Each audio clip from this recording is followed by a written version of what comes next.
جی بالکل، ونی کے تارڑ میں لاکھوں روپے کی مالیت سے تعمیر ہونے والی مین شاہراہ کا حال جوں کا توں ہے۔ مین حافظ آباد روڈ کو جلال پور بٹیا روڈ سے ملانے والی مین شاہراہ جو کہ حال ہی میں عصر نو تعمیر ہوئی ہے، پہلے کی طرح پھر بارش اور گٹروں کے پانی سے لبریز ہے۔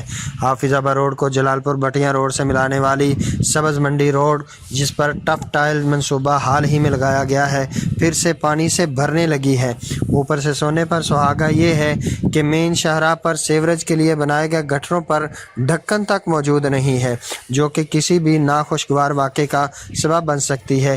یہ مین شاہراہ اسی وجہ سے عصر نو تعمیر کی گئی تھی کہ اس پر گٹروں کا گندا پانی موجود رہتا تھا، جس کی وجہ سے یہ مین شاہراہ ٹوٹ پھوٹ گئی تھی، مگر تعمیر نو ہونے کے باوجود بھی اس پر پانی کا جمع ہونا انتظامیہ کی بدترین کارکردگی کا منہ بولتا ثبوت ہے۔